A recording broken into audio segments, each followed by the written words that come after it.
Hello बच्चों, कैसे हो आप सब। उम्मीद करते हैं आप लोग अच्छे होंगे। मैं हूं कुमार हीरो सर और आज मैं आपको बताने वाला हूं क्लास 12th का जो मंथली एग्ज़ाम हुआ है मई महीने 2024 में, जिसमें आज हम आपको बताने वाले हैं मैथमेटिक्स का क्वेश्चन आंसर, जिसमें सबसे पहले हम आपको ऑब्जेक्टिव क्वेश्चन करवाएंगे, उसके बाद हम फिर आपको सब्जेक्टिव क्वेश्चन भी करवाएंगे।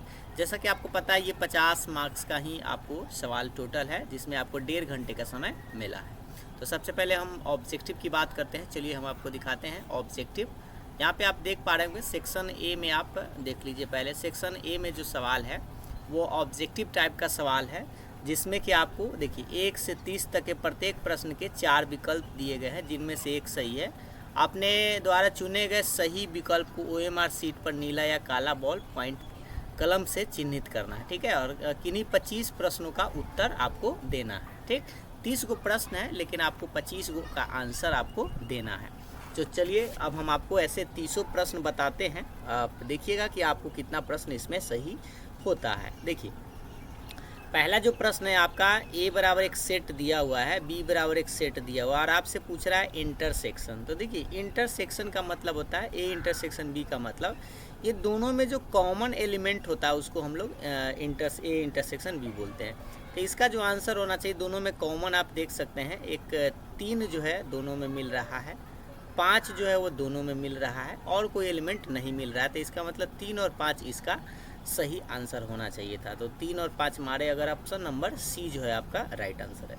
इंटरसेक्शन का मतलब सिर्फ कॉमन होता है, ठीक है। दूसरा सवाल था, ए बराबर एक सेट दिए हुए था, बी बराबर भी एक सेट है जिसमें 2 एलिमेंट, और आपसे पूछ रहा था ए क्रॉस बी। तो देखिए ए क्रॉस बी का मतलब होता है कि ए और बी में गुना करना। तो गुना कैसे करते हैं, जैसे 1,2 गुना 2,5, ठीक है। तो गुना करने का मतलब होता है, थोड़ा सा मार्कर को चेंज कर लेते हैं। देखिए इस 1 को उठाते हैं, इसमें 2 से गुना करते हैं। तो 1 में 2 से तो ऐसे लिखिएगा 1,2, फिर 1 को ही 5 से उठाइए, मतलब 5 के साथ 1,5। अब 2 को उठाएंगे उसी तरह से 2 के साथ 2 आएगा, तो 2,2 बनेगा, 2,5 बनेगा, क्योंकि फिर 5 के साथ जाएगा। तो यही आपका आंसर होना चाहिए, 1,2, 1,5, 2,2 और 2,5। तो देख लीजिए कौन सा आंसर है, ऑप्शन बी जो है आपका राइट आंसर, ठीक है। अब जो आपका तीसरा नंबर सवाल था, एक सेकंड दिख रहा है कि नहीं आप लोगों को, हाँ दिख रहा है। चलिए देखिए तीसरा सवाल था साइन इनवर्स 1/√2। ये तो एक सिंपल सा सवाल है जो आपको मान याद होना चाहिए था। साइन कितना डिग्री का मान 1/√2 होता है, तो ये 45 यानी कि π/4 आप डायरेक्ट लिख सकते थे। ऑब्जेक्टिव सवाल था, ऑप्शन सी आपका राइट आंसर है। इसको बनाने का तरीका ऐसे है कि ऐसे आप बना सकते हैं, 1/√2 था तो ये साइन इनवर्स छोड़ देते हैं। साइन कितना डिग्री का मान 1/√2 होता है, तो साइन π/4 यानी 45। साइन से इनवर्स साइन कर जाता है तो बचता है सीधा π/4, जो आप इनवर्स में सीखे होंगे। उसी तरह से पांचवा सवाल है, 5 नंबर, tan इनवर्स 1/√3। तो 1/√3 tan इनवर्स, tan में कितना का मान होता है, तो ये 30 का मान होता है। तो 30 को हम लोग π/6 लिखते हैं, ठीक है, क्योंकि पाई का मान 180/6 काटेंगे तो 30 डिग्री आ जाएगा। बस आपको मान याद होना चाहिए। अब इसको बनाना चाहे तो ऐसे कर सकते हैं, tan π/6, क्योंकि tan 30 का मान 1/√3 होता है। tan से tan कट जाएगा तो π/6 आपका आंसर आएगा। तो ऑप्शन नंबर डी जो है आपको टिक करना था। अब पांचवा सवाल है कि साइन थीटा बराबर अगर वाई है। देखिए साइन थीटा बराबर क्या है, वाई है, तो थीटा बराबर पूछ रहा है। तो ये सब तो इन्वर्स का पहला पार्ट ही है कि थीटा का मान निकालना, तो साइन को राइट साइड भेजेंगे तो थीटा बराबर हो जाएगा साइन इन्वर्स वाई। तो ऑप्शन नंबर बी जो है आपका राइट आंसर, क्योंकि देखिए कॉस तो होगा नहीं, टैन होता नहीं है, कॉट कहाँ से आएगा, है ना। तो ये सब सिंपल सी बात था। छठा नंबर सवाल है आपसे कि sine inverse x plus cos inverse x का मान पूछ रहा है। तो ये सब तो बेसिक सवाल है, π/2 के बराबर होता है, ऑप्शन सी। ये फॉर्मूला है जो आप पढ़े होंगे, sine inverse x plus cos inverse x बराबर π/2। उसके बाद 7वां नंबर सवाल है x² का डिफ्रेंशिएशन। बताइए इतना सस्ता सवाल है ना, ये तो आप भी समझ सकते हैं, क्योंकि x² का डिफ्रेंशिएशन आप पावर को बाहर पावर में से घटा लेते हैं। ये सिंपल सा है, ऑप्शन नंबर बी आपका राइट आंसर है।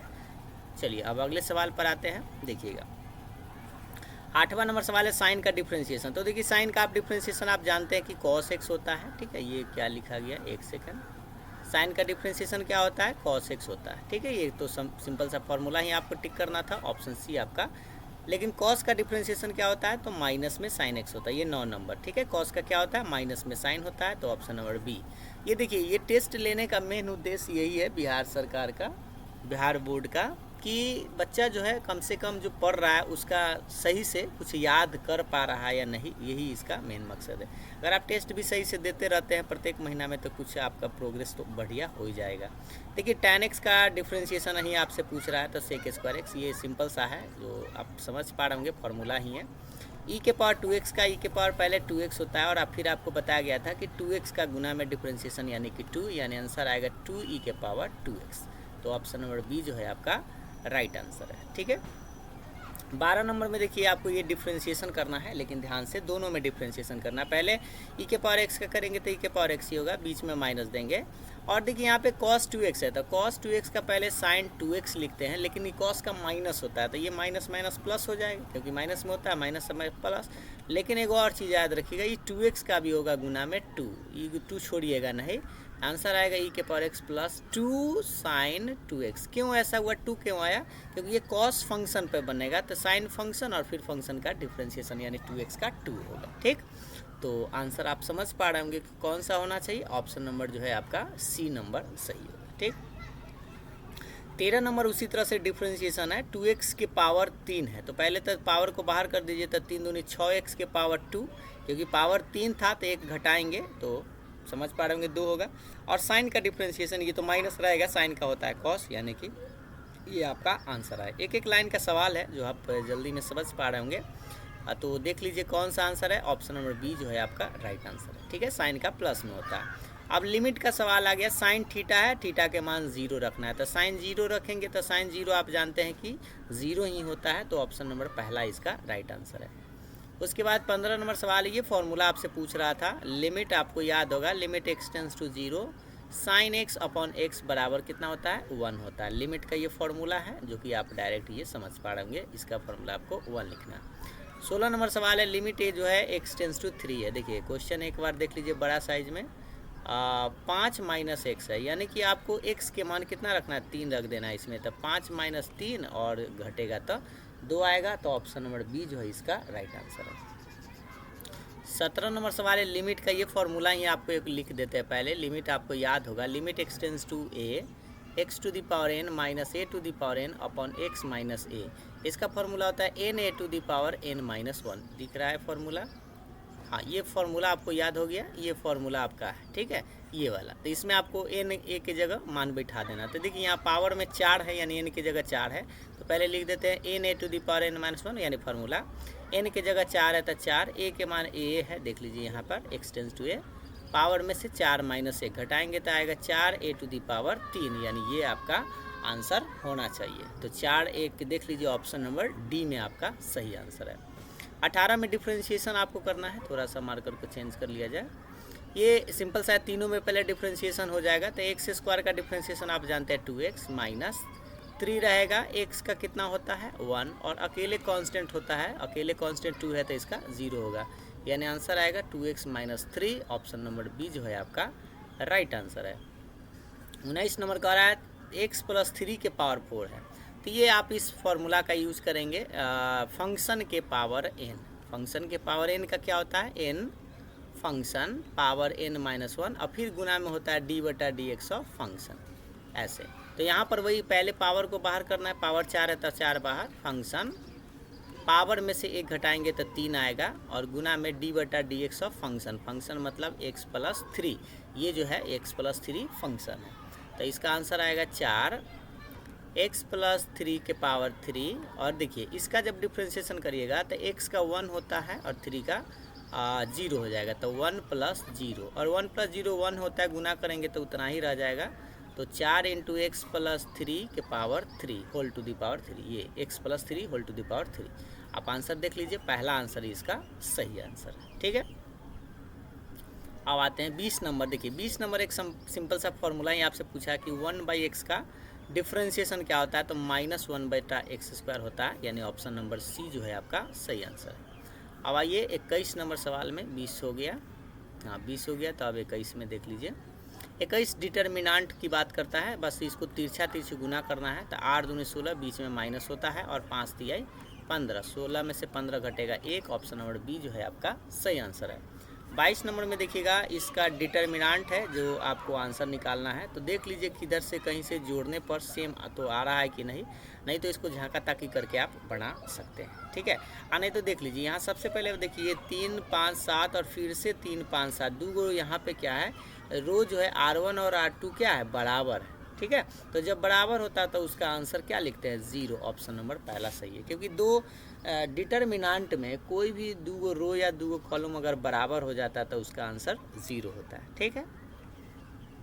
अब 23 नंबर पूछ रहा है साइन ए प्लस बी, तो ये तो 11th में ही आप पढ़े होंगे। साइन ए प्लस बी क्या होता है, sine A into cos B, sign A into cos B, और प्लस है तब प्लस लिखते हैं, और cos A into sine B, ये फॉर्मूला होता है साइन ए प्लस बी का।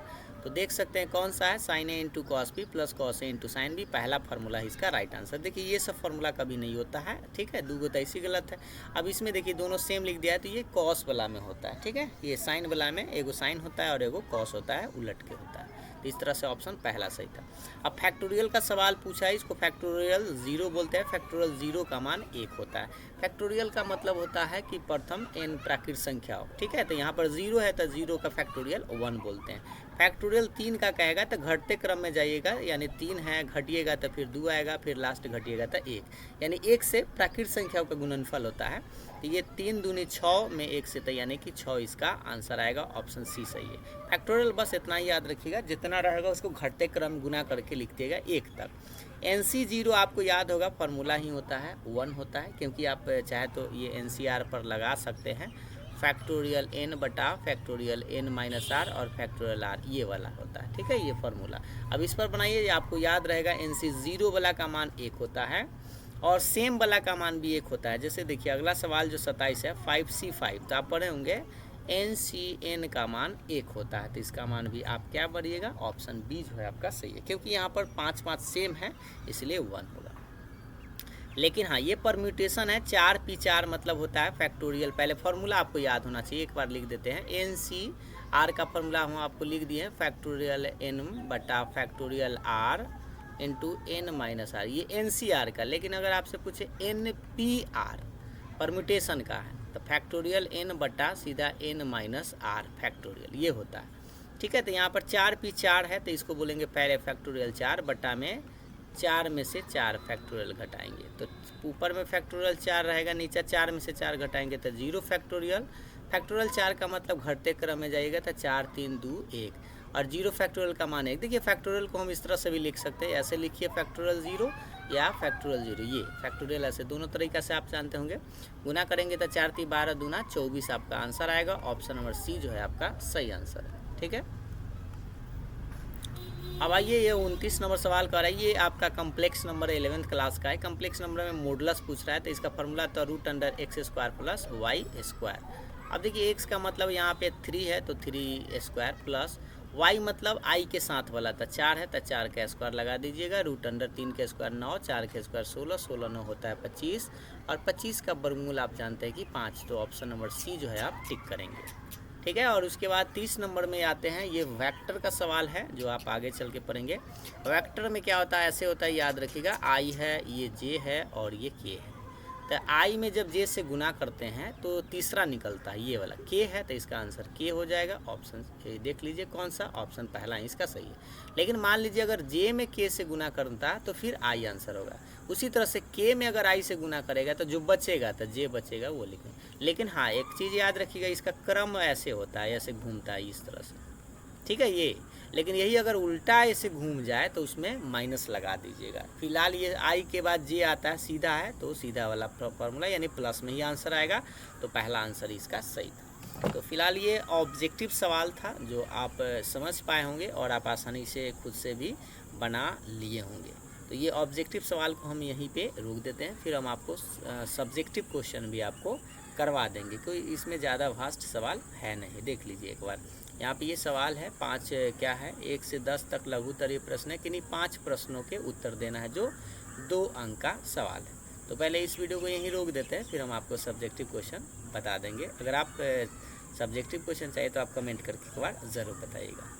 तो वीडियो पसंद आया हो, समझ में आया हो तो लाइक शेयर ज़रूर करिएगा। Thank you.